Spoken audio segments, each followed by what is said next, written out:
the keys are to the glory days at the stick. From who's got it better than us to brick by brick.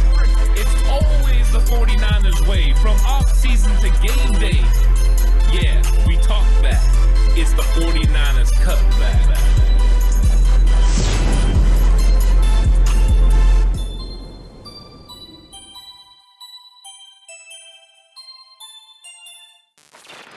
It's 49ers Cutback Podcast time. Welcome to the show. Accurate. A live Q&A, so go ahead and start populating the questions in the chat. And there is already questions in there, Alex, so this is going to be a fun one, I think. I agree with you there. There is already some good questions in there, already some people asking some things. So you know what, Ant, before we get to anything that's happening in 49ers land, let's answer a couple of these questions. First and foremost, Ernest says Carolina is willing to Christian McCaffrey. You think the Niners could get him? I think that he's asking if the Niners would trade for Christian McCaffrey. Yeah, it looks like he added on to that. Niners should trade Christian McCaffrey for Jimmy, Alshire, and a fourth-round pick. Never going to happen, my guy. It's never going to happen for a couple of reasons. Number one, there's no way they're taking Jimmy Garoppolo and Alshire and a fourth-rounder pick for Christian McCaffrey. You're not doing that, number one. Number two, his contract is gigantic. He signed a 4-year, $64 million extension. He is still owed in 20, 30, you're still owed probably somewhere near close to $45 million on his contract. He still has 4 years, $45 million. So he signed an extension that last year that pushed out some of that money, front loaded a little bit of that contract. No, he's still got a butt ton of money. You're not going to be paying $8.5 million this upcoming season. And that's just his base salary. Now, with all his signing and bonuses and things of that nature, that number goes all the way up to $14.3 million, his cap hit this year, upcoming season. So you're not trading Jimmy, moving the $26 million off that, to then spend 14 of it this upcoming season on Christian McCaffrey, plus 17.7 the year after that, plus 17.7 the year after that, and then 13.6 million the year after that. It doesn't make any sense. I could have just told you they're not going to go for a high-priced running back. That also not the way that they do things with Bobby Turner and Kyle Shanahan. They develop running back. So I think they would be more willing to pay, Raheem Mostert. You have Christian McCaffrey coming off injuries. You have Raheem Mostert coming off injuries. Raheem Mostert is the one that So I think you would just go that route. So I don't think that trade would work. And I also don't want to lose Alshire if we don't have to. I'd love to keep him. Correct. Just trade Jimmy Garoppolo and get some draft capital that we can use to build a team around Trey Lance. Or draft capital in Mapletron. Either way is fine because, look, Mapletron is a great one, Ant, because rookie contract.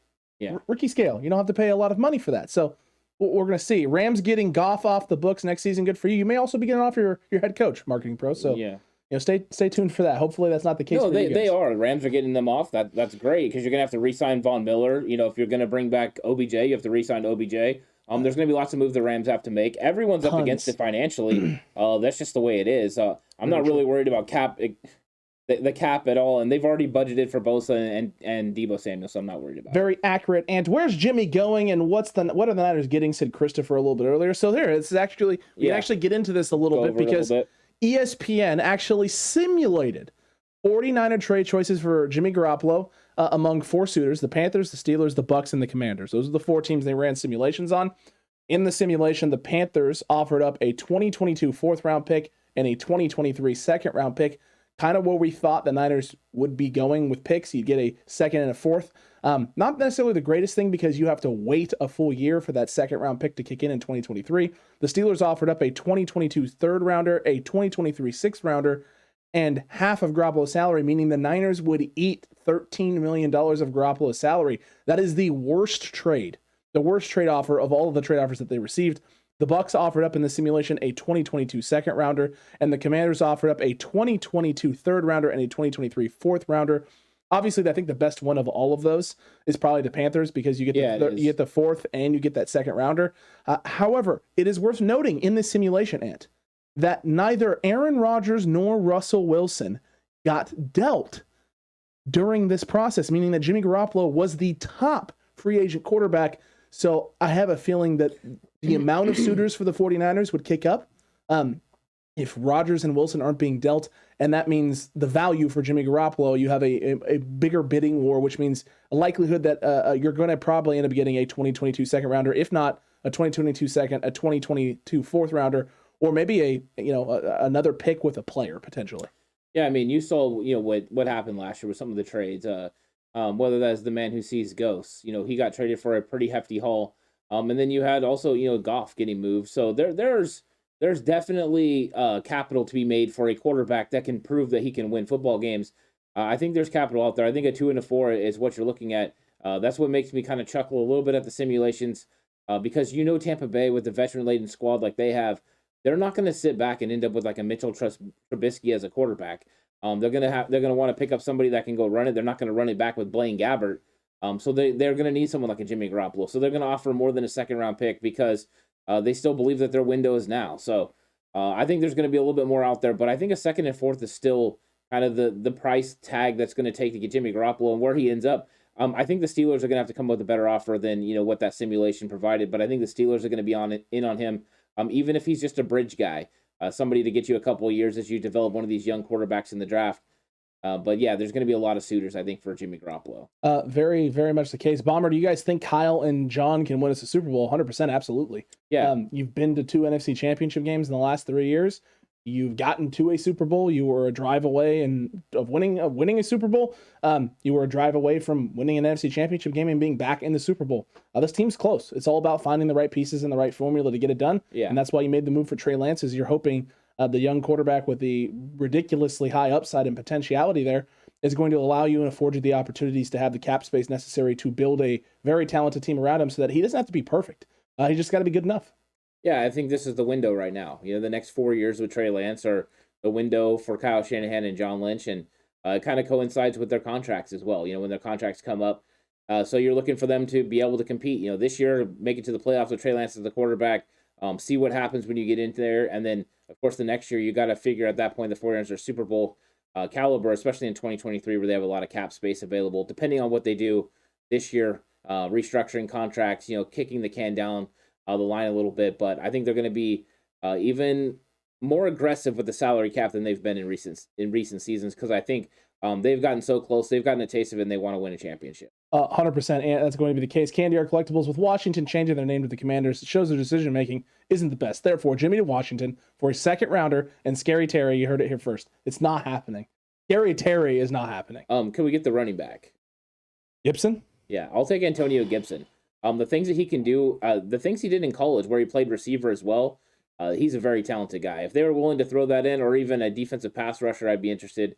But I think Washington would give, a 2nd and a 4th for Jimmy Garoppolo if they had that available to give. I think they would as well. Mr. H says Jets are looking at Jimmy G. I haven't heard anything about the Jets, and I would be shocked if the Jets are looking at Jimmy G. You have your franchise quarterback in Zach Wilson. I don't think, you just went through the rough patch with Zach Wilson. That would surprise me. That would mean they're ready to move in a different direction, move away from Zach Wilson. That would be, after one season, that'd be impressive for them. That wouldn't be great for that general manager there. Nope. In his decision-making, and it could spell the end for Robert Saleh really quick if they can't develop a young quarterback who they spent the number 2 pick on. Yeah, it's a little too early for that. It's way too early. Jimmy Garoppolo before this season made more sense for the Jets. Before they went Zach Wilson. Correct. And have him as a bridge guy, and then Zach Wilson take over, kind of what the Niners did with Trey Lance. But this year, to me, that doesn't make sense. You never say never, because you never know what people are going to do. But you wouldn't think so. No, you wouldn't think so. And speaking of things that don't make sense, Steve Young had some interesting comments and talking about what the 49ers need to be doing next year and what they need to be doing to help their young quarterback in Trey Lance. They need to do some things to help the young man. He doesn't have a lot of experience under his belt.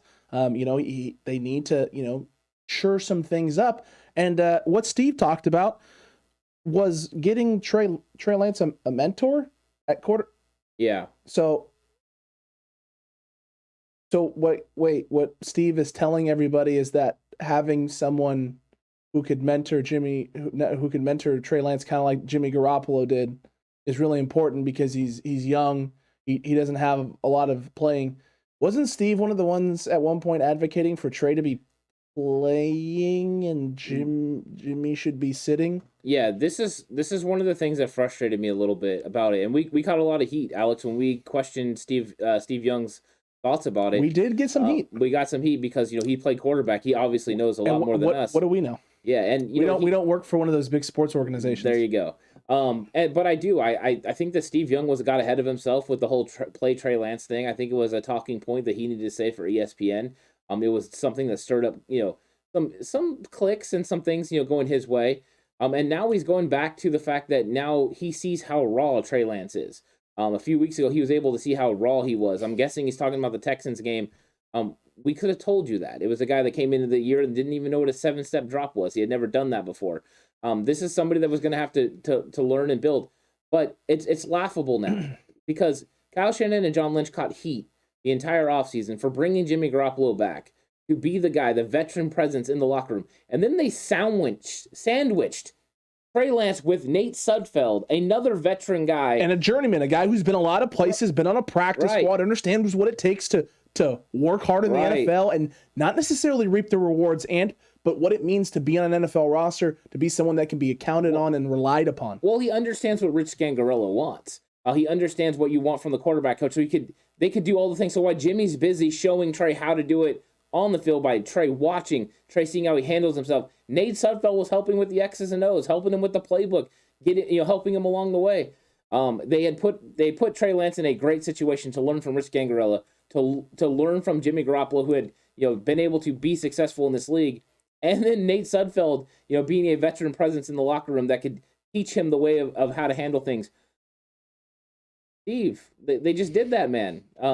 Steve, it just happened. You were the one saying they didn't need to be doing this. It's time to let Trey roll. It's time to see what he's got. It's time to give him some opportunity. He needs the playing reps, Ant. He needs those reps. I do think they're going to bring in a veteran quarterback. It would make sense, to bring in a veteran quarterback 100%. Behind him. Somebody that could win games in case Trey gets hurt. Mitchell Trubisky makes sense.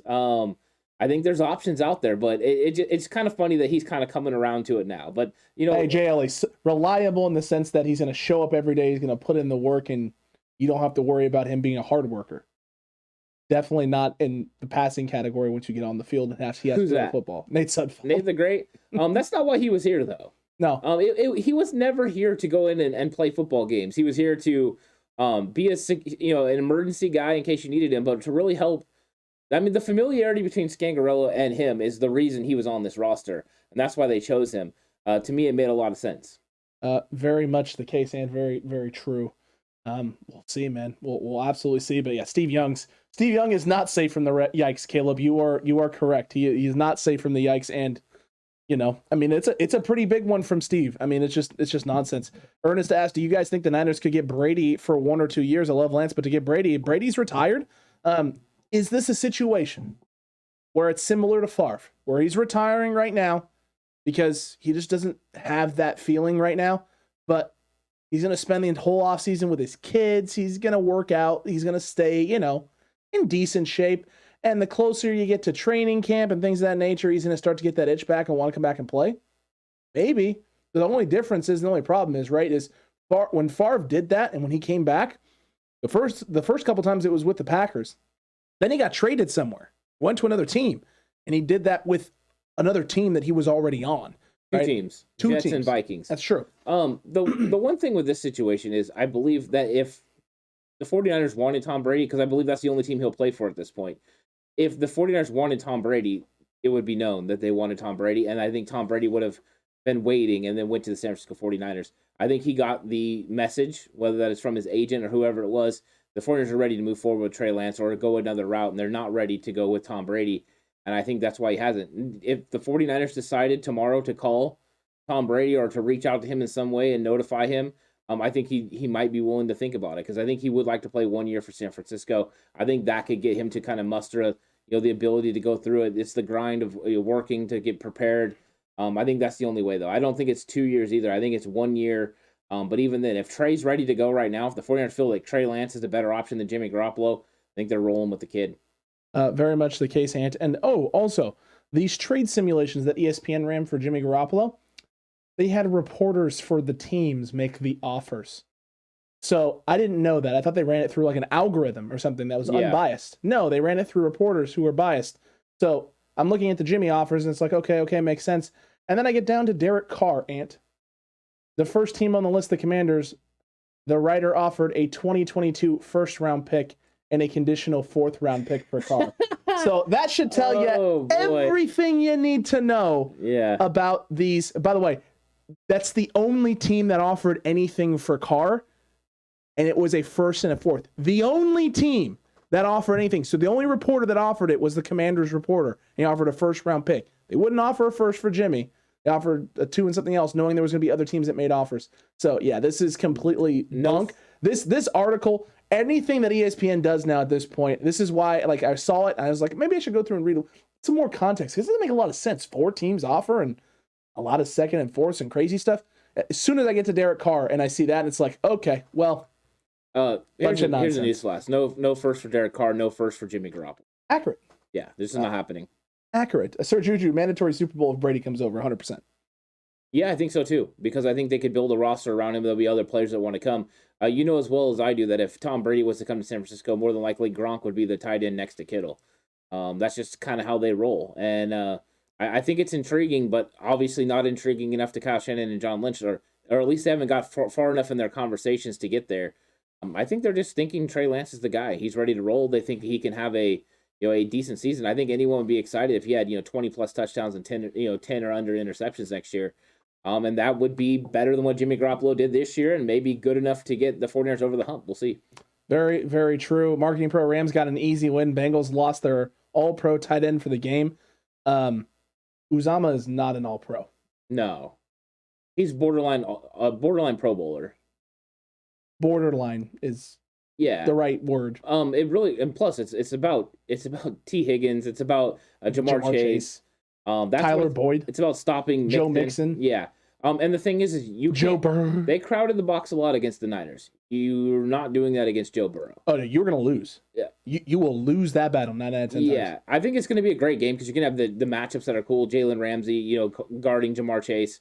That's gonna be exciting to watch. It will be. The problem is who's gonna cover T. Higgins. They better give some help. They better give some safety help. There's going to be a lot of safety help. It's going to be interesting. It's basically Joe Burrow and those two guys against the Rams. I mean, the real problem is, honestly, the true problem for the Rams is how are you how are you going to stop all of those easy pieces? Defensive line gets past that Bengals. That's going to be the big thing. That's the Bengals offensive line's not good. If they hold up enough, they'll be all right. If they don't, they're going to get, Joe Burrow's going to get sacked 12 times. What's up, Sean? How's it going? How you doing, Sean? How you doing, Faithful? How you doing, Sir Juju? A lot of the Cutback crew out here in full force. Look, this is going to be, it's going to be an interesting offseason. I know Jay Elliott had asked a little bit earlier, and there's Megan with the T. Higgins. I know Jay Elliott asked a little bit earlier, Debo this season, Bosa next season. Probably the case. Probably the situation, probably what's going to be happening. The Niners have budgeted for it. So that means you already have the plan in place. Bosa has already said he's not really focused on the contract extension right now, which means they've probably already talked and discussed, right? We're going to focus on this next year after next season. And if you're Bosa, you probably want that because we've looked at what his market value is currently right now. He would be getting, I think it's like 8 or 9 million less than some of the bigger edge rusher names out there right now, including his brother. So if you're Nick Bosa, you want to put together one more type of season. You want to try and get an All-Pro on the resume because if you get an All-Pro, in theory, we all know he should have one right now. Yeah, he should. He should. He was absolutely denied and stolen from his grasp this year for whatever reason. But if he's able to get that All-Pro on the resume in year 4 for him, with his actual third season of playing, but year 4 in the league, then that contract number and how much he can make is going to go up significantly. I think just the way the 49ers handle business. If you're going into the last year of contract, that's when you start negotiating. So I look for them to work on Nick Bosa next year, but this year they'll take care of Deebo Samuel, and they'll make his contract accordingly. They'll spread it out amongst the different years, however they need to. It'll go up when it needs to go up. It'll go down when it needs to go down. But this is just what they do, and I think they budgeted to always have a big time receiver. The questions that are going to be later on, about Brandon Ayuk and other guys, but. There's money there for Deebo Samuel. There'll be money for Nick Bosa, and the 49ers have, ways that they can make other ways to make money out there available to be able to bring other veterans back. Because I think they would like to bring a lot of this core group back. It doesn't mean all of them are going to come back, but in our free agency videos, we're going to get all into it and talk about all the guys, and which ones are more likely to come back and which ones we think are going to be, headed to another football team. And that's going to start on Saturday, so you don't want to miss. Make sure you're subscribed if you haven't already. Saturday. 11 a.m. Pacific time. You're going to have these free agent breakdowns coming your way. They will be running from this Saturday all the way until next Saturday, so you won't want to miss any of those. Make sure you're subscribed here. And tomorrow they're going to have a wonderful Friday kind of regular season, a season finale of Face Off with me, Jay Hill, and Mr. Official over there in the other box, having a wonderfully spicy conversation and discussion about what's going on with the 49ers, what happened in that football game, and just some of the moves that are left to be made. And I saw a little bit earlier, Sean had just asked, what do you guys think about bringing safety Diggs over from Seattle to pair with Ward? It's not going to happen. His market value is set at $12.1 million is what he's going to be making. He's going to be one of the top 5 or 6 safety free agents on the market this year, including with Tyrann Mathieu and things of that nature. That safety market, because of Jamal Adams' inflated contract and a couple other guys, including Tyrann Mathieu, what he made a few years ago, is set at around like the high end $14 million. And then the guys who are just underneath that are going to be making 10 to 12.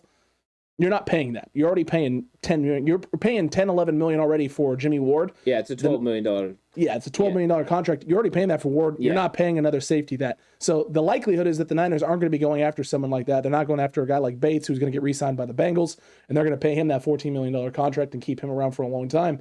It kind of all is leading up towards potentially a Jaquiski Tartt reuniting with the San Francisco 49ers. But we're going to get to that to the safety video. So make sure you tune into that. We'll talk about that a little bit more. But Quandre Diggs is just probably not an option. He's going to make too much money on the open market.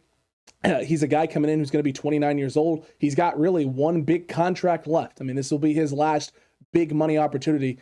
He is not going to just pass up on big money here to go take a little bit less to play for a contender. That's not where he's at right now. No, there's some team out there that's going to throw a lot of money at him. And the 49ers just don't value secondary players that much. They put their emphasis on the front 7. That's defensive line and linebackers. Those are the guys that are going to get the money for the 49ers. In the secondary, whether people agree to it or not, they're going to get them through the draft, and they're going to get them more cheaper veteran players. Those are the guys that are going to add, and those are the guys they're going to play with. Jimmy Ward getting that contract that he got is a direct result of them getting rid of Buckner. So they had to give up a defensive lineman and a big piece in Buckner to be able to bring back Jimmy Ward. That was when they gave value to one of the secondary players. They felt Jimmy Ward earned that, but I don't see them paying another guy, especially a safety, the same amount of money that they're paying Jimmy Ward. And that's why I never think they're going to pay a high-priced cornerback either. If they could get somebody on the a medium-level contract, they might think about it. But I think they're more than likely going to do what they just did. Ambry Thomas, Emmanuel Mosley as more of a cheaper guy that can get it done. And then, of course, Jason Verrett's always a possibility as well. Yeah, True Zion definitely not paying that. Sean not paying that. LOL. Hell no. No, you're not going to pay it. No. Tyrann Mathieu, Marcus Williams, Marcus May, Quandre Diggs, Jabril Peppers, LaMarcus Joyner, possibly. I mean, I don't think Xavier Woods should get a contract like that, but someone may overpay him a little bit. No one should pay Jabril Peppers that either. No one should, but someone probably will. Someone probably will. Jesse Bates is 100% getting that type of contract. He is 100% getting a $14 million contract. I mean, he's been lights out for the Cincinnati Bengals. So I mean, it really comes down to for the 49ers. Are you going to be going and rolling the dice with Jaquiski Tartt and making that move again, or is there another guy out there that you can go grab? Is there a vet guy who'd be willing to be a little bit of a mercenary? Let me throw something by you, Ant. Devin McCourty. Okay. Mercenary, 1 year, 2 year deal. He's just trying to win a Super Bowl. New England's not close. He's ready to move on. You think he's a mercenary? I mean, he's already won Super Bowl. I know he has. So he's a guy that's going to. What's better than going out though, winning another Super Bowl? Money. That's what it is. Possible. When you have a Super Bowl already, a lot of times it's money. And McCourty's a good player. I'd love to have him. I just don't see it. I really don't. I think they've paid Jimmy Ward the money that they paid Jimmy Ward, and I don't think they're going to pay anyone. I think they would like to have the guys that they already know. Plus, we don't know the development of Talanoa Hufanga either. That's true. Well, the only reason I ask is because he's had a couple big contracts. He's had a couple big years where he's made a butt ton of money. I think his career earnings is, I think it's 84. It's close to $84 million. And he's 12 years into the league. He's 34, almost 35 years old. Who knows? I don't see it, but it's a you never know. But I just don't. See it. It depends on where he's at, right? If he's ready to wrap it up and he wants to try and go out on top, like he wants 1 year and with a chance, one more chance to go to a Super Bowl, then maybe. But it would have to be that. Like all of those conditions have to be met in order for that to make any sort of sense. Yeah, I can't come there with you, but I hear what you're saying. I just can't get there with you. I see you. Man. I see what you're doing. Yeah. Xavier Woods is a free agent. I thought he was with the New Day. There you go. Accurate. What do you think our first round draft pick would be in the second round? What position? Hard to know right now. Because if you're the 49ers, there's a lot of positions, a lot of things you need to take. And, you and I, we're on Twitter. We see all the people talking about how it has to be O-line, it has to be corner, it has to be all of those things. And, if the guy isn't there in the second round, it's not going to be any of those things. And it could be an offensive weapon. It could be a wide receiver. It could be a tight end. I think you and I both think one of the more not weakest positions, but a position that is fairly weak for the 49ers is tight end too. Who the option is behind George Kittle. There is a big question mark there behind that spot. And I've felt this way since Jordan Reed left, that if the Jordan Reed leaves, you need to try and find someone else, because I'm not sold on Charlie Warner. I definitely wasn't sold on Ross Dwelly. I have not been sold on Ross Dwelly for quite some time. And he's going to be a free agent this year. There's no guarantee he's going to be coming back into the fold on this roster, which means you have Jordan Matthews on a futures contract, and his potential is nice, but he's also a guy who's getting up there in age, and how much more growth can he really accomplish and achieve, in the time he has left at the prime of his career in terms of his athletic ability and his body not betraying him. If tight end is the position there at 2 where you have someone there who you value and think is a steal, then that would be I would imagine you could go that route. There's a lot of positions though. D-line depth wouldn't hurt either. Linebacker depth right now wouldn't hurt. You got Azeez, who you're hopefully going to re-sign. You have Dre Greenlaw, which is now is the time to extend, but you may only have those guys for the next 2 to 3 years before you need to make another decision. If that guy is available in the draft in round 2, maybe you strike while the iron's hot. There's no way to have clarity on this. We haven't went through free agency. We don't know which guys they're going to bring back from their own roster. Accurate. We don't know who they're going to sign from other football teams. And until that is clear, you don't know what needs they have. Looking at it now, I would think they would go best available player. They'll just take the player that's best, and plug him in, because you have young players at all different kinds of positions. You have, key veterans at certain positions. But really what you're doing is looking to upgrade at every single position. And the best way to do that is taking the best available player and then developing them. I know a lot of people have talked about, I've seen today, the big push on Twitter was offensive guard. We just drafted an offensive guard in Aaron Banks. You drafted an offensive guard and a tackle and Jalen Moore that could play offensive guard. The report coming out was they wanted to see how you do on the interior. Yeah. And you have Skule coming back. And there's still there's still Daniel Brunskill, who we found out since researching, because we thought he was an unrestricted free agent, is actually a restricted free agent. Right. So... Well, and there's Colton McKivitz. I mean, they have options. Tons of options. I think that... And he's an exclusive rights free agent. Yeah, we just have to wait until they get through free agency. I think anyone kind of predicting who the 49ers are going to take before that, also knowing where these guys are going to land in the second round, because you don't know how these guys are going to trend up and down depending on how they work out and all that. It's a big deal. Agreed with you on that, my guy. Sean asked, what about Ertz? Ertz's current market value, 31 years old. He's the top free agent tight end on the market coming into the season. The market right now, the market value projection for him is about $7 million, which you're not going to pay if you're the San Francisco 49ers for a second tight end. You're just not going to do it. You have a better chance of getting Gronk on a 1-year deal than you do of having Zach Ertz come in for a 2-3-year deal at $7 million a year. Yeah, I don't think so. I don't think they're going to pay a tight end. They're already paying George Kittle. Most of the money's allocated to that. Charlie Warner, I think they feel is a good blocking option, who can catch the ball occasionally. It could be Jordan Matthews. We'll see. We'll see if Jordan Matthews is the third guy, the receiving threat. The whole key for him was he put on the weight. Now he just had to learn how to block and play inline. It's a lot different than playing on the outside. But as far as route running and all that, he's going to be good.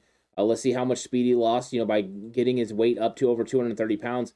But now he can make it more natural. It's going to have a full year. We've seen Marcel Harris start to make the adjustment from safety to linebacker at the end of 2020. And then you've seen that transition kind of blossom and him come into his own in 2021.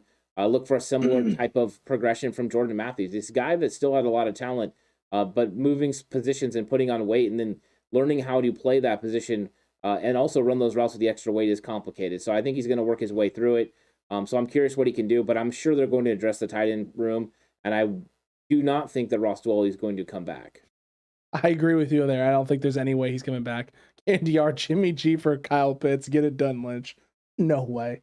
Never, ever in 1,000 years. Caleb, come on, man. This isn't Madden, my guy. Get off the Madden stuff. You're not making that trade. No one's taking that, my guy. What positions do you think the Niners are going to address with the draft? In all honesty, I truly believe this is one of the years where there's some years where the Niners or a team will go into a draft. You know what they got to do in free agency. They're going to target some things, but you have a really good idea based on weaknesses, what they'll go after in the draft and where they're going to target. This is not one of those years. This is not one of those years where I'm thinking that the Niners go in and know we have to get this, and that. I really think it comes down to free agency, who you bring back in, who also is available during that time, and then what you get for Jimmy. Because there's no guarantee that it'll just be draft picks. It may be a player and a pick. And if it's a player and a pick, that may shore up a need for you. That may shore up a thing. It may take some of your attention away. So I really don't know. Until moves get made, until that March 16th kind of period hits and the Niners are able to start making trades, get Jimmy officially away and get whatever they're going to get back compensation-wise in return and have re-signed some players, it's hard to say. It's hard to know for sure what they're going to target. I mean, I have ideas. I have plans, right? Yeah. You and I are both schemers. We're scheming what it could be. And Aponte is troll screaming on Twitter, with drafting punters and all punters and kickers, which was absolutely great when I saw that. But look, it could be a lot of things. Line depth is important on both sides of the football. Linebacker is important. Cornerbacks, obviously important. Another safety, especially since there's some safeties that the Niners are going to that are going into free agency from San Francisco. If you're not able to bring some of those guys back in, or all of them back in, or maybe one or two guys, if that's all you bring, you might want some additional depth going into training camp, so you draft a guy late. Who knows? It's all going to come down to who the Niners re-sign, and then what position is the best possible position on draft day at that time, who they value high. And this is why the NFLPA worked on getting free agency moved ahead of the draft. That way their players could sign. That's what they're looking for. That so many veterans were going out of the league because they were drafting players, and then there was no spots for these veterans. So now the veterans get the first look, and Foreigners are going to fill some holes in that way, and then after that they'll go into the draft and try to fill some other holes if there are holes. If not, it's going to be best available player. But I mean, there is a world, right, where Maurice Hurst, Arden Key, Jordan Willis, all those guys leave, and then you're looking to get DJ Jones looking to get defensive line help, and it becomes a need. And so then you would obviously draft defensive line. But if all those guys end up coming back, or most of them, then it doesn't become a need, and you have to focus somewhere else. So there's just too many variables right now. And I think anyone that knows exactly what's going to happen in the draft, they're just kind of spitting out there right now, because there's just no way to know until we know how this team looks coming out of free agency. But we'll have a really good idea after that happens, and then we'll be able to plug and play. I mean, if Trent Williams wouldn't have came back, left tackle would have been a huge point for the 49ers. And in fact, they probably wouldn't have traded up for Trey Lance. No. They probably would have traded up for like a Rashawn Slater. Yeah. Yeah. Yeah, they would have traded up for Rashawn Slater. I mean, a lot of things would have changed, right? And that's going to be the big situation. Matt Grelly said cornerback. Could be a cornerback. Time will tell. Time will tell, indeed. Thoughts on anyone at the Senior Bowl? JLE, I haven't got to watch any of the Senior Bowl, but it is recorded. So I'm looking forward to watching Senior Bowl practices and everything else that I have kind of saved up and ready for me to be diving through and looking at. Yeah, I was kind of waiting. I'm going to get into the Senior Bowl stuff here over the weekend and stuff, and kind of take a look at it, and then break it down even more. But the draft process is going to be starting here pretty soon, but I haven't really gotten into it. We were going so hard on the season that was, and just kind of going through that we didn't take a look at next year until it was time. So we'll get into that. I'm sure that there will be guys that are gonna get our attention and some guys that don't. Accurate there, Ant, very accurate. Stovey, it all depends on Jimmy trade. Is March here? Absolutely. Everyone's excited for March. And they can actually trade Jimmy G before that. They can agree in principle. It just can't become official until March 16th. Matthew Stafford was traded on January 29th. That's accurate. So Stovey, how you doing, my guy, as well? Let's see what else here. What is the difference between an unrestricted free agent and a restricted free agent? So Ernest, a restricted free agent means that the Niners are able to match any offer that a team makes. So if the Niners go to Azeez Al-Shaair, for example, and say, hey, here's a 3-year contract worth $10 million total, like over the life of the contract, and someone else comes in and goes, hey, we want to give you a 5-year contract worth $25 million over that lifespan, and the Niners are like, we weren't planning on wanting to sign him for 5, but we don't want to lose him, the Niners would be able to match said contract and keep Azeez Al-Shaair. They don't have to lose him. So essentially what a restricted free agent allows the 49ers to do, or any team that has a restricted free agent, is make sure that they hold on to that player. They can match whatever contract is offered if they want. If someone's willing to pay way more than what you value the guy at, then you can obviously let him walk away and he can go to another football team. Yeah, exactly. It gives you kind of, first rights to refusal. And with the unrestricted free agent, they're free to negotiate with anyone. They can come back to you and negotiate. They can go to anywhere else. So they can choose not to negotiate with you at all. Yeah. So that's really what it comes down to. And then exclusive rights free agent, that free agent can only negotiate with the 49ers. So the 49ers could come to an agreement with them, but that's an exclusive rights. They can't go anywhere else to negotiate. Very true. Very, very true. Bomber T, will you guys ever do call-ins? Thought about it. We've considered it. There's some logistic stuff that we got to work out, though, Bomber, in order to accomplish that. We've watched a couple of other channels do call-ins as well as do Zoom-ins, and I've also watched channels get deleted because of said Zoom-ins and call-ins because they don't necessarily vet properly. A small operation around here, just a handful of us putting this podcast together.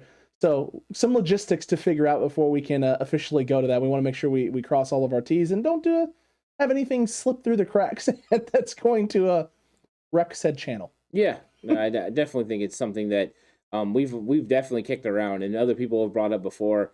And we've been working through stages of the channel. We're kind of going through the process. There'll be little changes for season 3 that we bring on, and we'll see if we get changes for the off season too. Cutback crew better get ready. Yeah, exactly. There's going to be lots of cool stuff, but tons. We're just building for it. Juanito, do you think the Niners can trade for any of the following players using Jimmy as part of it? Denver, Patrick Surtain, Xavier Howard from Miami, Minkah Fitzpatrick from Pittsburgh, or Wirfs from Tampa? No, and no. You don't think any of them? I don't think any of them are a possibility. I think there's some possibilities. Which ones of those ones do you think are possibilities? Well, read them off again. I'll tell you. So Patrick Surtain from Denver. No, too young. Agreed with you there. Xavier Howard from Miami. Yes, that's a possibility. Okay. Because you're going to have a new coaching staff coming in there. What is that coaching staff going to value? Now, the problem is he probably makes too much money. So the 49ers don't value a cornerback making that much money. So it might not make sense logistically from the 49ers standpoint. But probably does make, no, that's never happening. Yeah, probably they'd be like the Miami Dolphins would be willing to do it. I just don't think the 49ers would do it. No, 5 year, $75 million contract, and he's got 3 years left on the contract. It is a $16 million cap hit this year, $15 million cap hit in 2023, $13 million cap hit in 2024. Never happening. Yeah, that's the problem is these teams will be willing, and that's where I'm going with it. I think these teams will be willing to move on from some of these players, except for Patrick Surtain, of course. I just don't think that the 49ers would be willing to take on that salary. Part of the reason trading Jimmy Garoppolo is so appealing is not so much for just the compensation you're going to get back, but also the freedom and flexibility that losing that contract helps you financially because you got players you got to bring back. It's a lot, and you're eating a lot of it if you go that route. Now, Minkah Fitzpatrick is a little bit of an interesting one, Ant. Do you think that is a possibility? Yeah, I did. I think that was one of the ones I thought was a possibility. I think the Steelers might need to throw a player in because they need to offset some of the money from the Jimmy Garoppolo contract. So that's definitely a possibility. 1 year left on the deal, $10.6 million cap hit. I still don't think the 49ers are paying $10.6 million for a corner. I agree. Well, I mean, he's technically I think he's listed as a safety. Would he be playing safety for us? I wouldn't pay $10.6 million for another safety. No. But I don't care if he's playing corner, safety, slot. I don't care if he's gunna, linebacker. I'm not paying $10.6 million for Minkah Fitzpatrick. Very fair, Ant. Christian Wirfs from Tampa Bay. They're not trading Christian Wirfs from Tampa Bay. I wouldn't. It'd be silly. If they're willing to trade Christian Wirfs from Tampa Bay, send it on down. Would you take that trade straight up? For Jimmy Garoppolo, yeah, I would. I wouldn't even ask for a pick. No, just give me Wirfs. You kick Mike McGlinchey inside, or you trade Mike McGlinchey at that point and save an additional $10 million. And you put they're not trading Christian Wirfs. He's eventually going to be their left tackle. Agreed with you on that. There's no way they're trading that guy. No, there's very little to no chance. Yeah, of that happens. Matthew Rowley, do you miss Jimmy yet? I don't miss Jimmy. It's one of those things with Jimmy. It's just he's such a good guy. He's such a great locker room presence, and he's a great leader. I mean, he's a great leader. I mean, the reality is, look at the way the team rallied around him. It's just one of those things. You're going to miss that aspect in the locker room. But the Niners have enough dogs. We've said this. The Niners have enough dogs in the locker room that you're going to be able to rally and replace what you're missing in his leadership qualities and things of that nature. It more hurts seeing Jimmy go because he's just a good dude. Yeah, I think so. I think a lot of it's personal. This is similar to what Alex Smith. When Alex Smith went, it was like, it's disappointing because you wanted to see the guy be successful. Exactly. But he wasn't able to, reach the level that, you needed for your football team, and you understand it's a business. So you move on and you roll with the next guy. And I was willing and able to roll with Colin Kaepernick, and now I'm willing to roll with Trey Lance, and I think Trey Lance's upside is going to be huge. So I'm excited for what Trey can bring, and I think Trey's a good dude too. He's going to be somebody that people are going to be able to get behind and really root for. I agree with you there, my guy. Juanito, oh wow, Howard is pricey. Yeah, that's a little bit. What do you guys think we are going to do with Mike McGlinchey? Most likely, Jay Good, keep him at right tackle. Barring there being an option, a better right tackle option out there that the 49ers can see happening. And then which in that case, you're going to make a decision on whether or not you're going to bump him into right guard and have another right tackle replacement. Or if you're going to roll with, a Daniel Brunskill or one of your young guys, an Aaron Banks or Jalen Moore on the inside, then you could see a trading of Mike McGlinchey to save $10 million in cap that is his cap hit this year. I just, as of right now, I don't know who that option is that would be better than Mike McGlinchey that is out there in the ether, which means Mike McGlinchey is your right tackle going into next year. Yeah, I think last year was the bigger option for Mike McGlinchey because you were sitting at 12 and you had Rashawn Slater or Penei Sewell who could fall to you. Those were situations where Mike McGlinchey may have become expendable because you could replace him with a talent that's as good or could be better.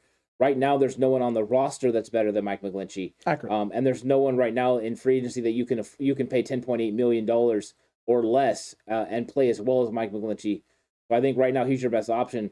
However, if they got into the draft and they were able to draft someone in the second round and they were so high on them that they feel that person could play better than Mike McGlinchey, then you could see Mike McGlinchey go in a draft trade. But I honestly don't think so. I think he's going to be lining up and he's going to be suited up to play right tackle for the Niners. Just so everyone is aware, I mean, because I've seen a couple of people said that I've made this comment to other people in text conversations and on the Twitter sphere, and people have said, you don't even know who the right tackle options are or who the tackle options are in free agencies. How can you possibly claim there's 9? There is 9 right tackle free agents. 9. That's it. You have 9. None of those names are better. None of them are better than Mike McGlinchey. Yeah. Not a single one. Trenton Brown, Jeremiah Feedy, Morgan Moses, Mike Remmers, Bobby Massey, Ty Neshke, Dennis Kelly, Josh Wells, Bobby Hart. No. Yeah, I mean, we'll see what happens with salary cap casualties, right? Accurate. When we get that to could change year things. And there's salary cap casualties, then there could be a better option. Could be. But right now, as of right now, and that's what I got to always keep saying is as of right now, because you don't know what things are going to change. There's always moving parts. It looks like the 49ers are comfortable with Mike McGlinchey being the right tackle. The only way you move off a player is if you have a better option available. As of right now, there's not a better option. If one presents itself, then obviously Mike McGlinchey could be moved on from. What do I think of right tackle Morgan Moses? I don't know enough about him to have an opinion, Sean. I haven't watched a whole lot of Morgan Moses film. I can tell you that he played for the Jets, and the Jets O-line was not very good. So, about it. Yeah, I mean, I'm sure we're going to break into all this stuff. All the free agents at some point we're going to get into it. We got to get into all the draft guys. But right now, too, it's about scheme fit. So we'll be looking at players that fit the scheme. But right now, no, I'm not going to go and give an assessment on him. I haven't got to break down a lot of film of him. Seen him play a little bit, and that's it. Yeah, all I can tell you is from what I've seen from the Jets on the film that I have watched of them, they didn't have necessarily the greatest year.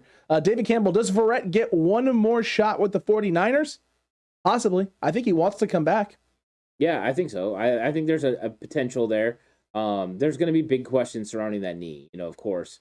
You just don't know where it's going to be at. I'm sure the doctors are going to look at it. But I don't know who's gonna be willing beyond the 49ers to pay him any money, and I think he's gonna have to go with another cheap deal. So he's gonna be affordable. 49ers can be willing to take a chance there, and then he also could translate. If you lose K'Wan Williams, he might be the guy that translates into the nickel. Jason Verrett can play every single cornerback position. He could probably play free safety if he really wanted to. That's the kind of ability that guy has. The only question is how healthy is he going to be, and can he hold up for a whole entire season? It's a big question. And T.O., what if Jimmy G was to go to the USFL? He'd probably win a championship. He probably would win a championship. JLE, watch for Saints offensive tackle after the great purge from New Orleans. Unless. Yeah. That's all we'll say for now. Yeah. Cutback crew, 49ers fans of the football around the world. If a couple of dominoes fall a certain way for the New Orleans Saints, don't be surprised if their cap problems magically disappear into the ether. That's all we're going to say for now. Yeah. We'll let you know if we were right when the time comes. Yeah, exactly. But they're gonna have to. They might have to make some tough choices, and you're right. There's Just one choice. I mean, because would they? I know last year we had talked about maybe they were going to cut Ramczyk. If Ramczyk became available, he was a better option than Mike McGlinchey at right tackle. It's true. But I thought they had signed Ramczyk to an extension. I'll pull it up right now. And if they did, then they're probably not going to move off of him. But they don't have a lot of wiggle room there. Even players that they cut don't really help them financially. None of them save money. Yeah, it's difficult. It's going to be very difficult for the Saints to get out of it. But yeah, I think there's going to be salary cap casualties across the league. The only good news is the cap did go up, so it'll probably be less than last year. And then, of course, in 2023, the cap will take a huge jump. In 2024, it could be outrageous with the new playoff format. So we'll see what happens. Very much the case. I'm trying to pull up Ramczyk's salary right this minute, and unfortunately for me, not finding it at the moment. Oh, there it is. Let us see here what that money is. He did sign himself an extension, a 5-year, $96 million extension. And I figured, yeah. Oh God, it's not happening. Oh God. The cap hit is $23 million this year. If they cut him, it's $37 million in dead cap. Yeah, they're not going to cut him. No. They are an albatross of bad contracts there in New Orleans. Holy cow, Ant. Holy cow. They would save $2 million if they cut his contract this year. That's it. JLE says Armstead. Is he talking about cutting him, trading him? What about Armstead? Yeah, what about him? And then what about him? Because we actually have done. We've done our due diligence on the 49ers. So we are anything 49ers related right now in terms of free agency, contracts, things of that nature. We're pretty dialed in right now. So what exactly about Armstead would you like to know, my guy? Jaron asked Lattimore and Thomas. So if I remember correctly, there isn't a guy on the roster for the Saints that if they cut, they save more than a couple $1 million. Yeah, let's see though. What is like? And that's the thing. They're gonna have to do something because they have to be under the cap by March 16th, I believe, is when the new league year starts. Dude, there ain't no way. There's no way. I mean, they could cut people with post June 1 designations, of course, Alex, and do that sort of thing so they can free up some cap space. But yeah, it's gonna be. They're going to be in some trouble, yeah. So let me pull that up. Jaron, I will get to that. Give me a second. JLE was saying the Saints' other tackle, Armstead. Oh, okay. So here, I'll pull all of that up. Tyron Armstead, I think, is who he's talking about there, Ant. Saints, give me that spot track cap, my guy. While you're doing that, Brad Jones says how many 49ers defensive players are getting signed by the Jets this offseason? Over under 3. DJ Jones, Tart, and someone else. Brad, I thought this was the thing last year, right? Because you had DJ Jones, Jaquiski Tart, K1 Williams, all available, and we thought Robert Saleh and the New York Jets would go that direction, and they didn't. They went all young. And then they went Ronald Blair. Yeah, and they might not. I mean, they just might not. And the K1 Williams one was the one that was most shocking. He's from the area. So you would think K1 Williams made the most sense, but since they stayed away from him last year, I don't see why they would go for him this year all of a sudden. Here's the only problem for the Jets, and they are only going to have $9 million more in the San Francisco 49ers in cap space after you trade Jimmy Garoppolo. Yeah. They only have $9 million more in San Francisco, so you're not going to be able to outbid them for all of these guys. Right. So that makes a big deal. And why would you go all the way to New York, unless you're K1 Williams, for instance, or it's home? But why would you go all the way, move your family across the country for, $1 million extra? You're probably not going to do that. They have some bad contracts over there. So back to what people were asking with the Saints. So Marshawn Lattimore, Ant, he's got a $27 million cap hit. If you cut him this year, you lose. It's $40 million in dead cap, folks. They save $1.8 million. That is it. If they cut Lattimore. Michael Thomas. Oh boy. The cap hit is $24.7 million this year, and it's $22 million in dead cap. $22 million in dead cap. Now we all know why Sean Payton just like he said, "Deuces, I'm out." There's no way to get out of this. Someone asked about Taron Armstead. Correct, Taron Armstead. Taron Armstead is available. Actually, I think. Yes, he is currently available because they voided his contract last year, but in doing so, ate $21 million in dead cap by restructuring and voiding. Now they did save themselves a good. Looks about $20 million. So they ate 21 in dead cap, but they saved an additional 20 million there. So they went from what would have been 100 million over the cap to just 80 million, a mere 80 million over the cap. So he is actually available, but he's 31. This is a guy who's 31 and he plays left tackle. Would he want to come to San Francisco and play right tackle? I don't know. I don't think we want to pay more than $10.8 million for a tackle. We know Kyle Shanahan looks at his offensive lineman, left tackle the most valuable, right tackle the second most valuable, center after that. Correct. Also, I mean, we don't know what's going to happen with Alex Mack yet. He's got to make a decision. No, and once you have a better idea, too, of what Alex Mack is going to do, then you have a better situation here and understanding of the 49ers and what they want and what you can do. I think we're leaning towards Big Mike until Compton's last two playoff games. I think they were leaning to move off of Big Mike until Compton's last two playoff games. Maybe not. I think Compton was playing well enough to make it a conversation. He was having himself a absolute run at the end of the year, but a lot of that has to go with the fact the 49ers were able to run the football.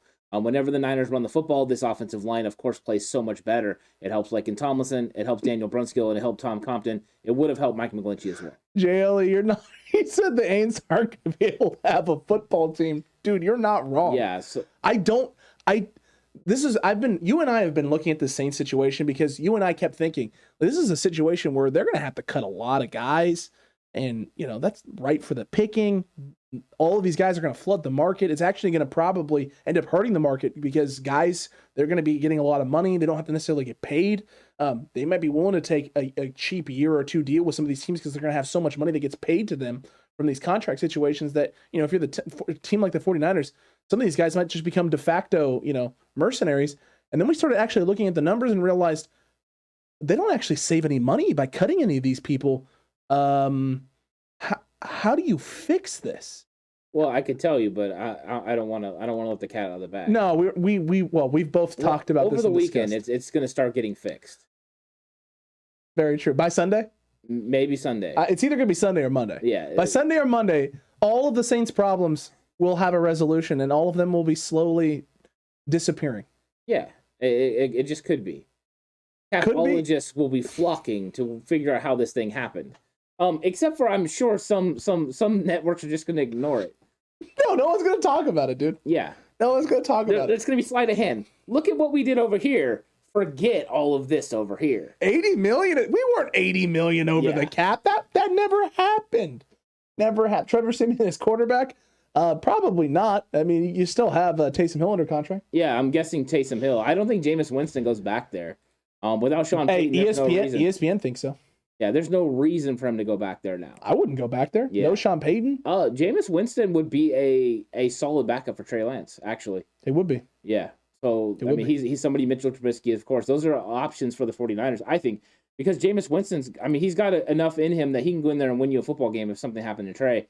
But he's also a number one guy, a guy that came out, the first pick in the draft, understands what it takes, to go through that grind, to have the struggles, and then to kind of correct. So I wouldn't be against that either. Not against that at all. Brad thinks Max coming back 100%. I hope that's the case. I really truly do. I hope so too. Very, very true. Hill ain't a starting quarterback. JLA, I agree, but they may not have a choice. T.O. was bulky freelancing with the Saints. No, not enough injured players. That's true. Not enough, not enough injured players. The all injured team used to reside in San Francisco. Marketing Pro, what if Trey don't take you to the NFC title game next year?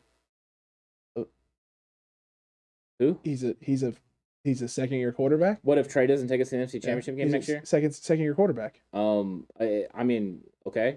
I expect him to play well. I expect to make the playoffs next year. I expect to compete. Yeah, that's what I expect. If he doesn't, he doesn't, right? Yeah. We're rooting for Jimmy Garoppolo this year. We're going to root just as hard for Trey Lance next year, if not harder.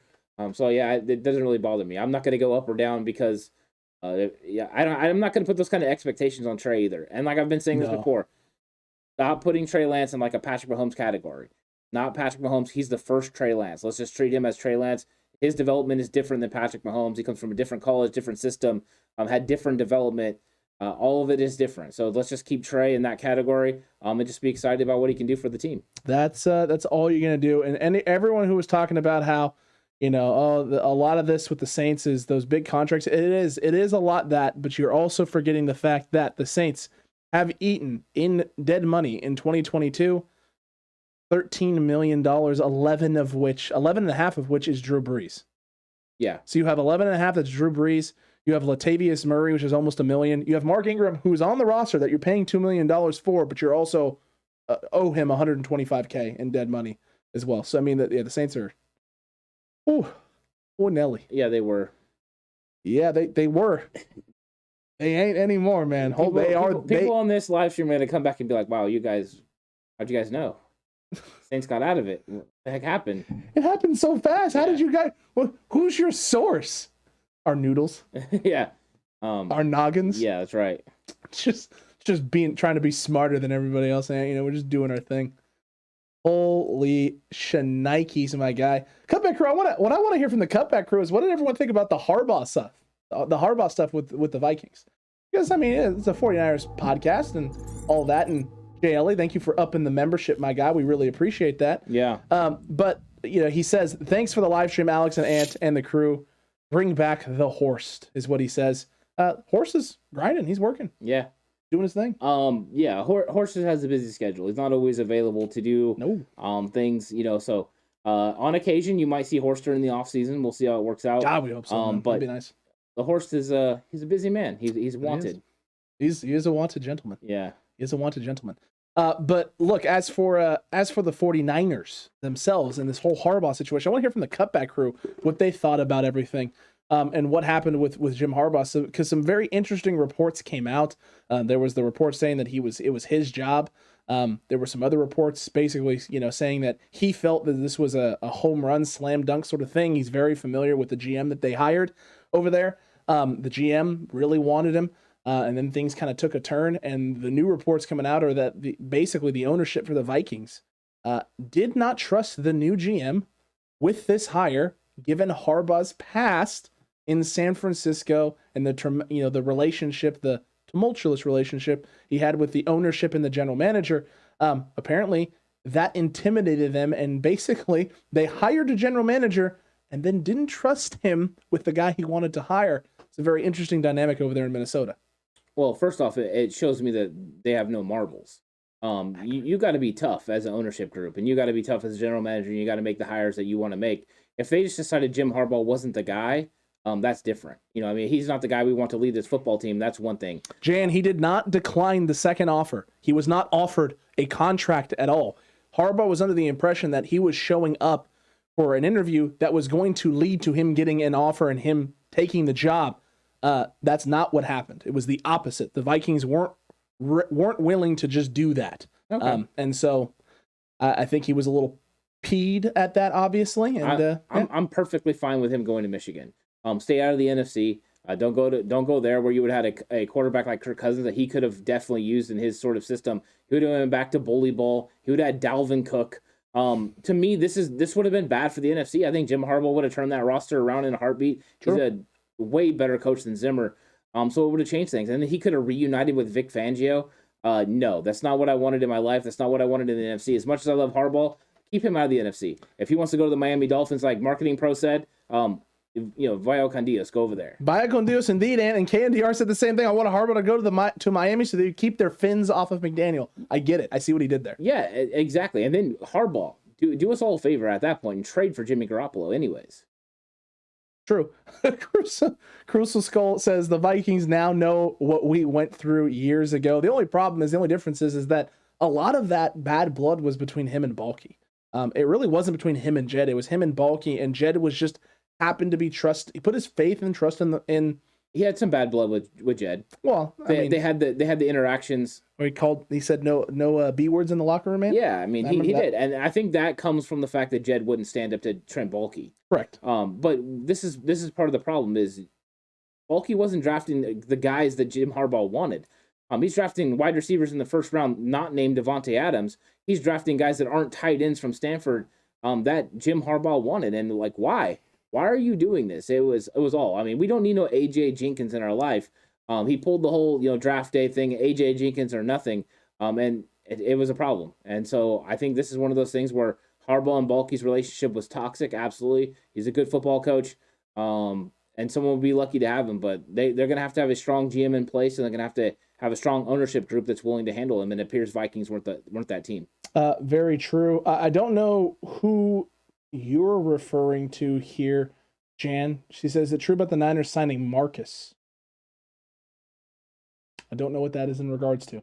So let us know. Oh, yeah, let us know who Marcus is, Jan. Let us know. Appreciate it. We'd love to talk about it. We would love to absolutely talk about that and figure out who that is and in what capacity you're referring to.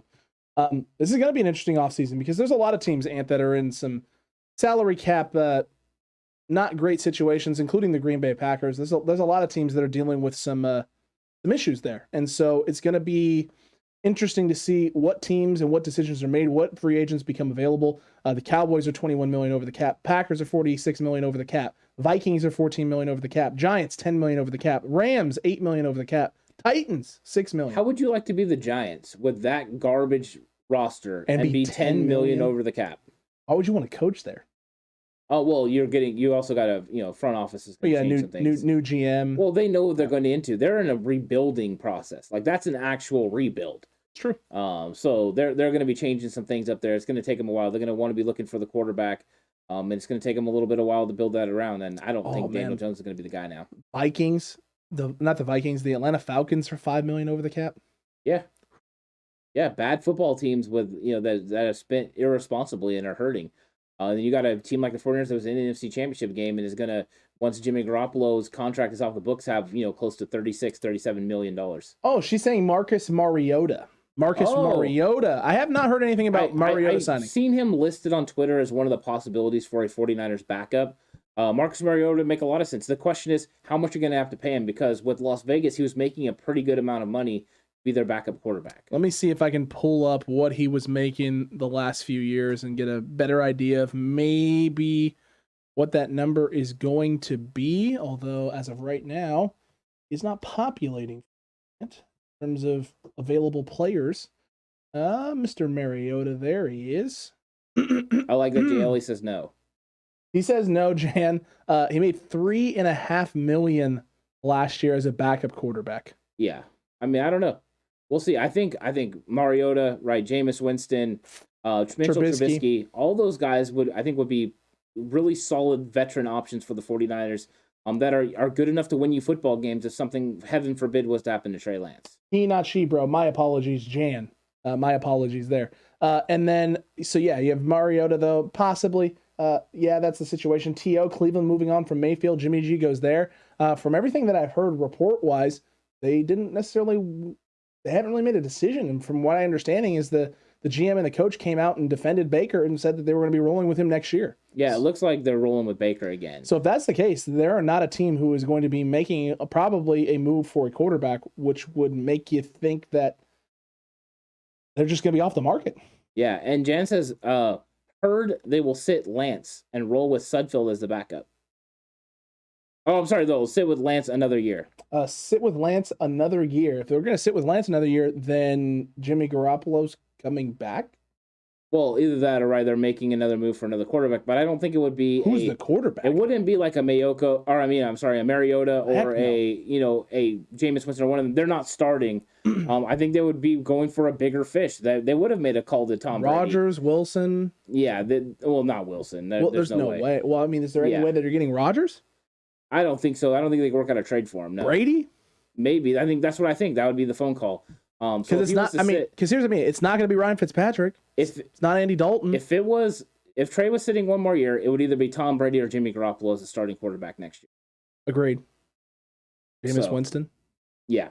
Would you see, is there a situation where Jameis Winston comes in and starts and they sit Trey a year? No. Okay. I mean, as much as I like Jameis Winston, I just don't think they're going to pay him to be the starting quarterback of the team. Anyone who claims that there's bias on this podcast and we let our bias cloud judgment, and I just need you to understand something. Ant is the biggest Jameis Winston fan I know. I mean, the biggest Jameis Winston fan that I know. When I was referring to Jameis Winston as a turnover factory who was making turnovers, his famous Jameis turnovers for the league during the 30 for 30 year, Ant not happy. We kept talking about how he was going to go to a new place. Hopefully the Saints completely turned his career around, was going to show everybody up and just show that he is that guy. He got to the Saints. He started playing really well. Ant was like, suck it, everybody. I was so right. And Ant, he never said suck it, but he was right on Jameis Winston. So the fact that Ant just said that Jameis Winston cannot start over Trey Lance, if you bring him in, he has to be his backup.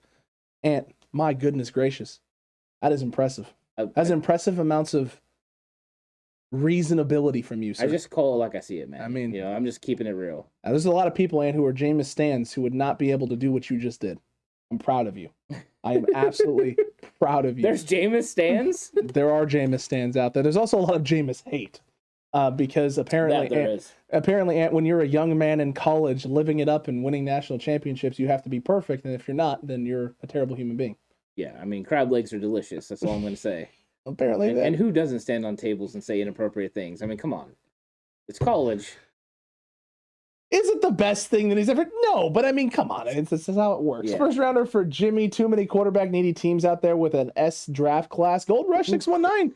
It is a really bad quarterback draft class. It is so bad that the reports coming out of the Senior Bowl are that Malik Willis, the quarterback for Liberty, is a guy that the Pittsburgh Steelers are really high on. And I literally looked at Ant pre-show before we did the live stream, and I was like, is it bad that I have no idea who that is? Like, no clue who that is. I don't know his name. I don't know anything about him. The fact that the Steelers, who have a pick in the top 20 of the draft, are talking about him as a quarterback option for them that they really like. So they're going, that's bad. Because I know who the top names are. Yeah. Malik Willis is not one of the names that I've been hearing a lot of. I think the only number one, if the 49ers end up getting a first-round pick for Jimmy Garoppolo, let's go ahead and give Kyle Shanahan and John Lynch the award for just getting it done as far as front office personnel, because that is a great move. The only way I think they could possibly get a first-round pick is if it was from Miami, where you're getting your pick back. I think that's the only way. I agree with you, Ant, and there's so much gloriousness here. T.O. Winston goes wherever there's seafood, paid famous with seafood. You know he's been eating the gumbo right now. I mean, that gumbo, though, is good. Oh, yeah, there's some good food over there. Some crawfish and everything. Oh, man. Yeah, this it's really good. Someone asked a little bit earlier about Aaron Rodgers' contract. All right, folks, buckle up. Aaron Rodgers' contract? Buckle up, folks. It's a lot. It is a $46 million cap hit, folks. $46 million. The dead cap is 26.8 if you cut him. They do save about what is the trade? $20 million. But hold on, his signing bonus is $16 million. I know. What's the trade hit if they trade him? Yeah. Well, I'd have to go to over the cap for that. So let me go to over the cap and figure that out, because over the cap is really good with their numbers there. So 49 Aaron Rodgers, over the cap, blah, blah, blah. James Holt says no one will call for Jimmy until Rodgers and Wilson are off the board.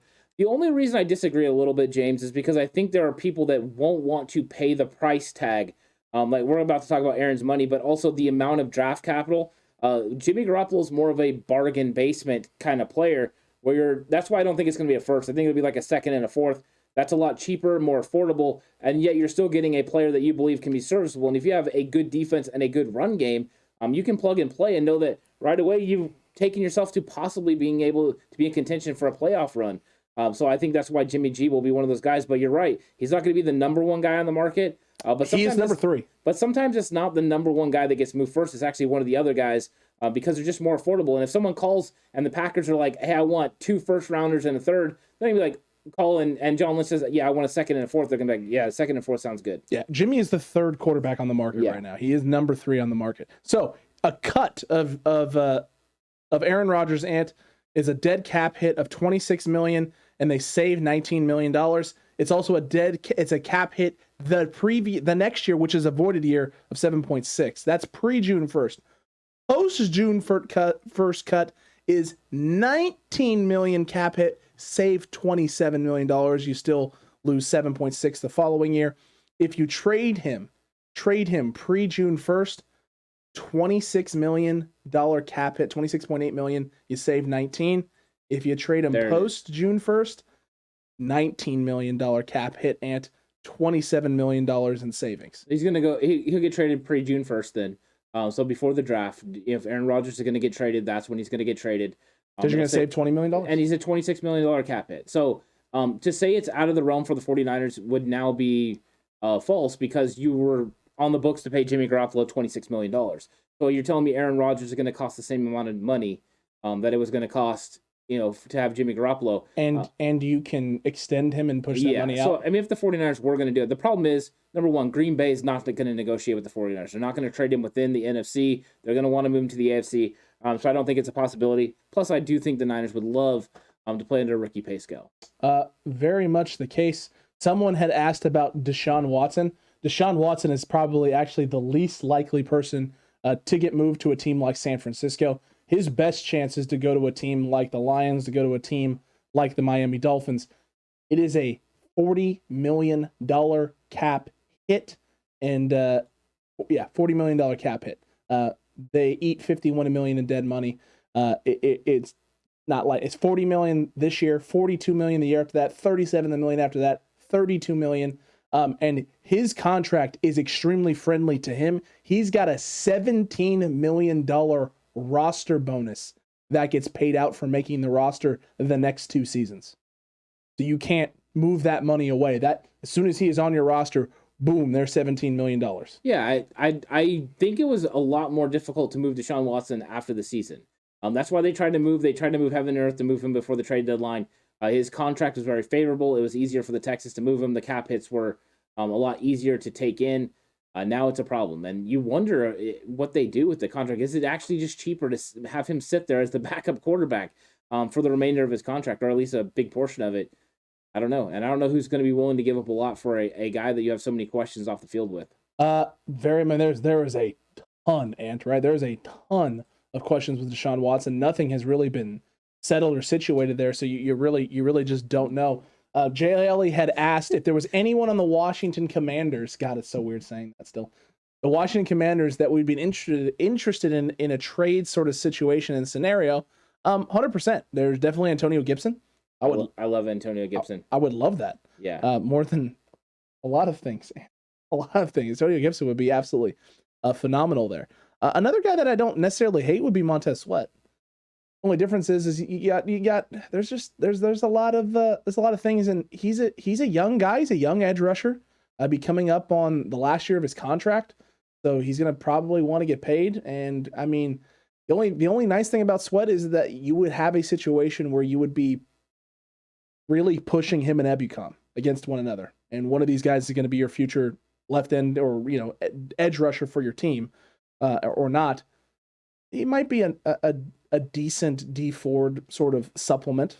That might not be a bad one. No, I think they'd rather have a draft pick than Montez Sweat. I like Montez Sweat, but I think that they'd rather have somebody else because Chris Kaserik has proven right now that he could take a guy that has talent that hasn't really worked out somewhere else and turn them into an 8-sack-a-season guy. So I think you're rolling with Chris Kaserik. Now, if Kaserik came to you and said, if I get Montez Sweat, he's going to have 15 sacks, then you go ahead and you're willing to get Montez Sweat. But it has to be Kaserik. Yeah. Agreed with you there. Jimmy G is the only active quarterback with multiple Super Bowl rings.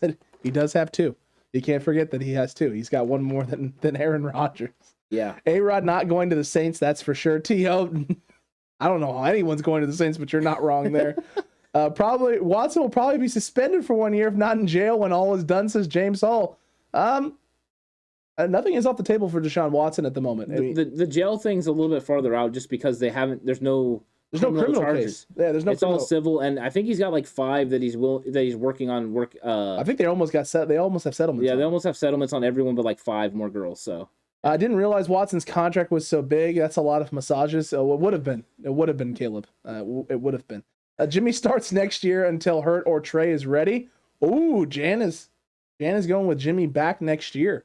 If you don't get what you want trade-wise, then maybe, but you're going to have to extend him and free up some of that money. Yeah, that's the problem. Is then you have to rework his contract because you're not going to let him use up $26 million of your cap space. You would allow Aaron Rodgers to do that because it's Aaron freaking Rodgers. Accurate. But Jimmy Garoppolo, no, you'd have to lower his cap number to about $12 million, which means you'd have to sign him to an extension to lower that number, and then you have to worry about the future years of that contract coming back to bite you in the butt in the future.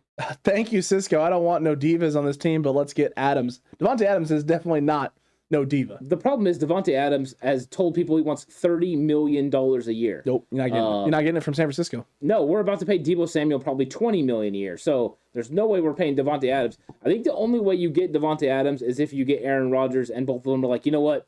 We just want to go to the Bay Area where we're both from. We're from Northern California. Let's go win a championship until we can go get our contract from somebody else the next year.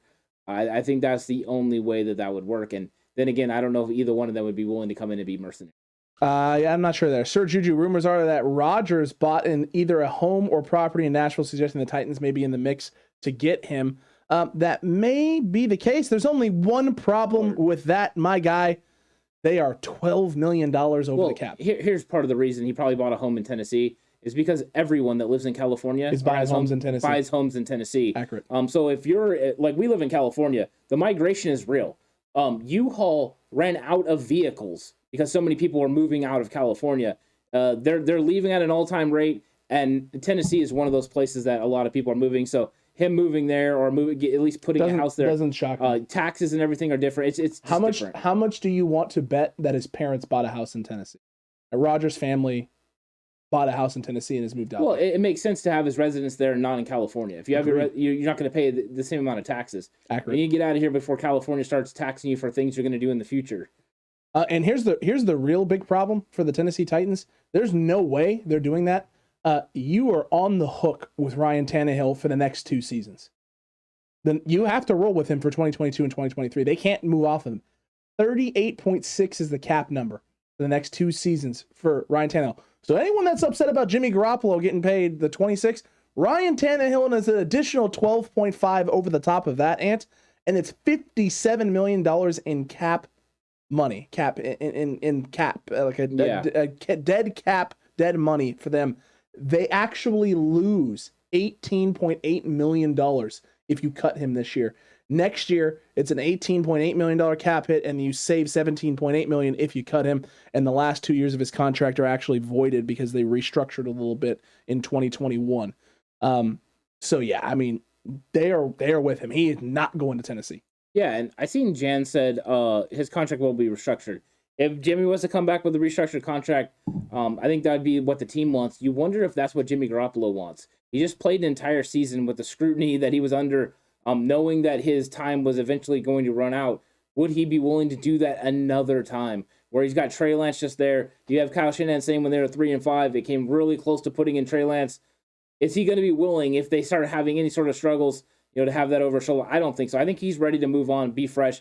I think as much as he cared about the 49ers, the players and everything, I think he's ready to turn the page and start new with a new football team. Agreed with you there, my guy. And I don't think Jan said Adams going to the Bucs. There's no way they can't afford him. They have that's not. They have $1 million more than the Niners going into the season starting off, and you don't have $25 million to free up by getting rid of your quarterback because he's already retired.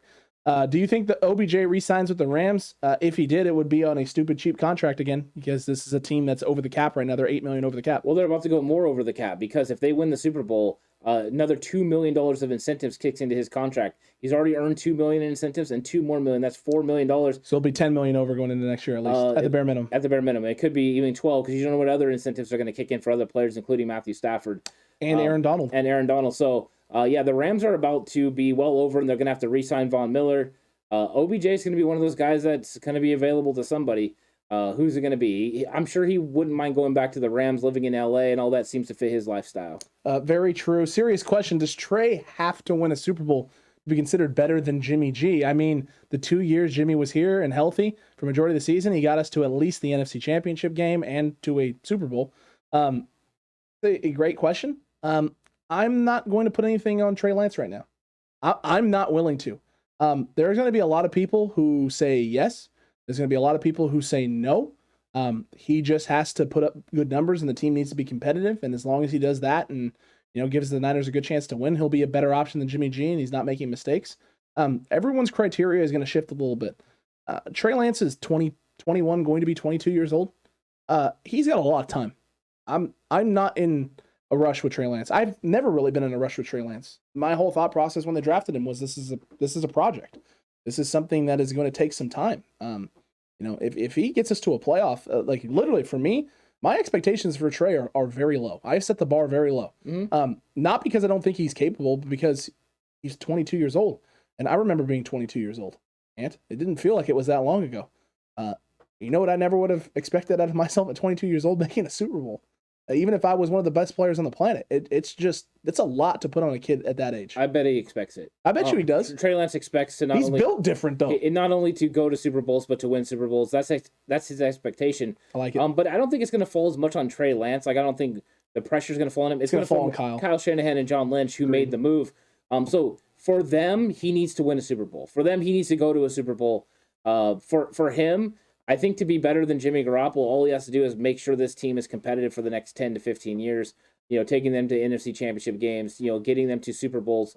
If he never wins one, I think him just having the competition, everyone was going to know he's been a better option than Jimmy Garoppolo, but it's going to be a tough order for sure. That is for sure, my guy. Clown Man, you guys hear any rumors or anything about Gilmore? Are you thinking Stephon Gilmore? Was that what you're thinking? Because I thought he signed an extension with the Panthers. Did he not? I don't know if he signed an extension with the Panthers. That I'm not 100% sure. I know he's from that area, but I mean, minus him getting a lot of money, I don't know why he would want to stick around. That seems like a organization that's struggling, and they were definitely falling off. It looked like they were on their way up early in that season. Sam Darnold was playing well. Then you have all the Joe Barry stuff in the middle of the year. I don't know. It just seems like they're in a little bit of a shambles there. Oh, the Panthers? Yeah. Yeah. So he is an unrestricted free agent, Ant. So he is on the market. He is available out there. He made $6 million this past season with this team.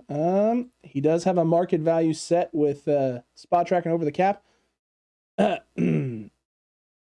Not if that market value holds, it's not happening. $14.1 million. Yeah, they're not paying him. Nope. They're not paying him that kind of money. Nope. They are not going to pay him Darius Slay money. They would pay him $6 to $8 million, maybe. I think that's the top end for the corner. But then you have to realize that you're going to lose, DJ Jones. You're going to lose Arden Key. These guys, so where's the give and take? I know Stephon Gilmore's a good player, but he's getting older. Do you want to roll with Ambry Thomas? Because more than likely, if he signs Stephon Gilmore, Ambry Thomas is sitting again. James, it's just 2 first-round picks. Not 3, 2. Oh, for Trey Lance? The Niners gave up 2 firsts. Yeah, they swapped. They swapped and then gave up 2 firsts. Yeah, they gave up their 2022 and 2023 first-round picks. And if we're being realistic, the Niners made the NFC Championship game this year. It was pick 29. It was basically a second. So you gave up a second, a third, and whatever next year's pick ends up being. And that's the value, right? The value is going down tremendously in the pick. Correct. You got a huge value from the swap because you went from 12 to 3, which is gigantic as far as value. Huge jump. The fact that first-round pick fell all the way to 29, the Miami Dolphins are actually losing value. If next year the 49ers do the same sort of thing. If you get to the playoff next year, the Miami Dolphins do not come out of this trade with nearly the win unless they hit on those picks. Well, the value of it, let alone, will trend towards the 49ers direction, and that's part of the problem. You don't count the first that they used because you were going to use that first on anyone. Look, if you want to say they used 3 first-round picks on Trey Lance, that's completely accurate. You didn't give up 3 but you gave up 2 first-round picks. And then you were going to spend that for. This is why for me this conversation always dives into it's a semantic argument. You gave up 3 firsts for Trey. No. You were drafting someone with that pick. So that pick was going to get used on someone in the first round, whether it was Trey Lance or someone else. In order to get there, you had to give up 2 additional firsts to get there. So you were drafting someone regardless. You had to give up 2 additional picks. Yeah. I don't count the pick being used on the guy as giving up the pick because it was utilized. You used it to select someone, therefore it's not... The value of the swap, right? Moving from 12 is use the 2 first-round picks.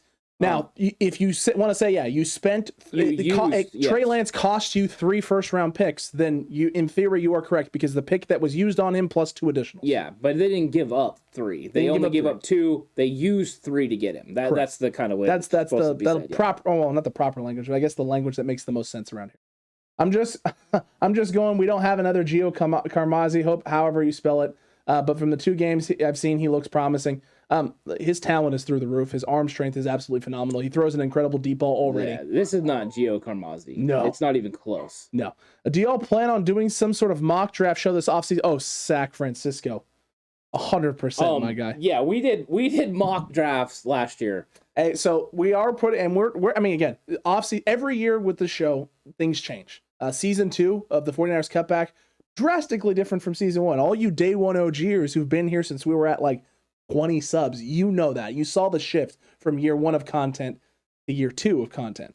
The same thing with the offseason. Season 1 of 49ers Cutback offseason, there was a lot of great content and good stuff out there.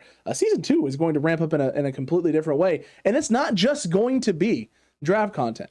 We are going to have additional shows, different shows coming out that are going to take place and take over for things like our preview shows that we've been doing in 49ers Face Off, which has been going on during season.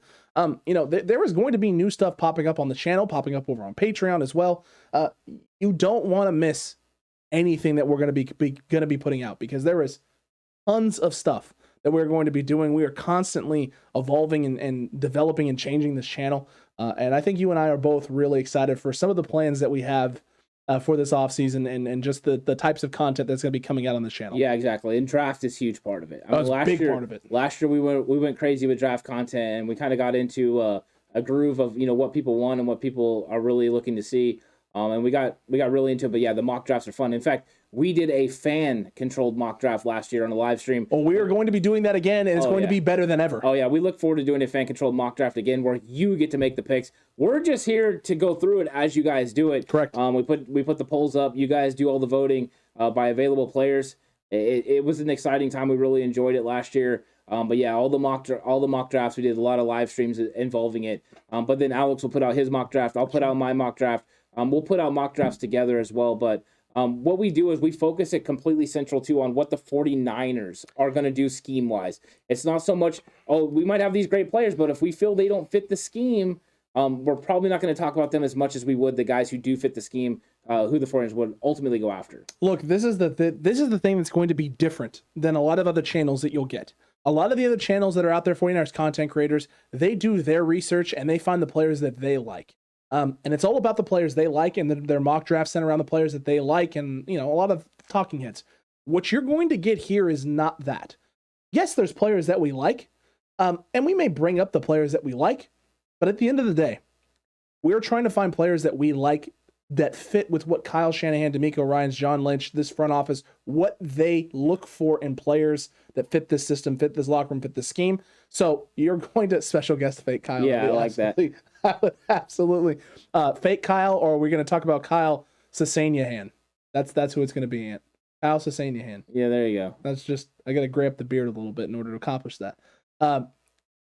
But it's going to be very interesting. This is how we tend to do things. This is how we did things last year as well. The draft will center around guys we think the Niners are going to target.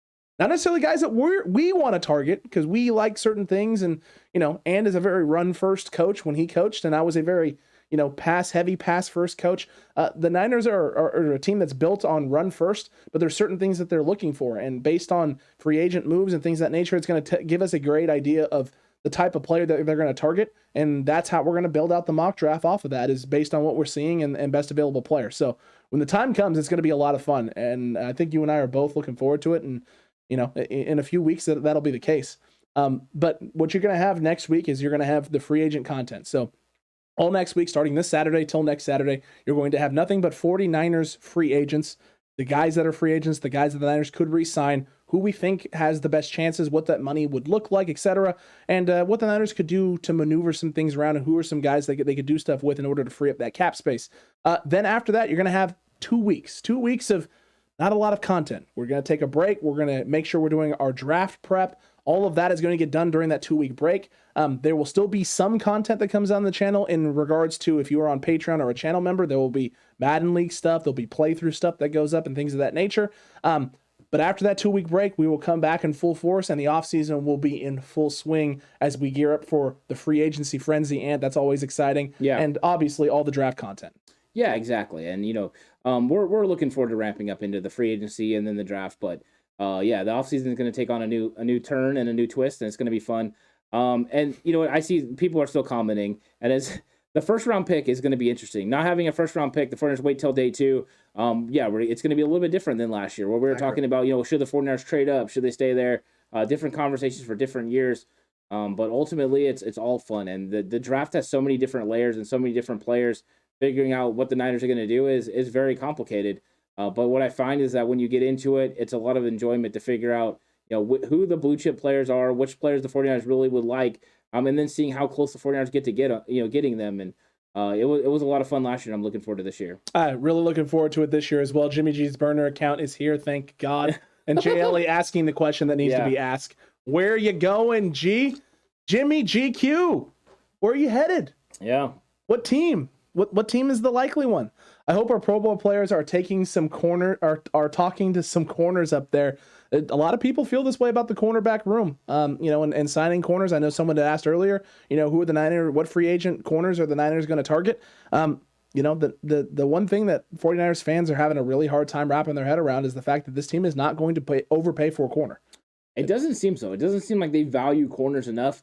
I don't think they can afford a Pro Bowl caliber corner. I really don't. I think they want to build through the front seven.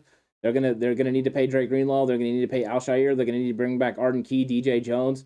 Those guys are gonna have some of the priority there. They're gonna have to get creative with some of the finances. So I don't see them paying a high priced corner. I wouldn't be surprised if they don't sign someone maybe that is a little more under the radar and drafting someone. But I do think they're gonna build it through the draft. Jimmy G's burner, the highest bidder. There you go. All right, I like it. Yeah. Don Suave says Pittsburgh. Don Suave, is Mapletron coming over too as well?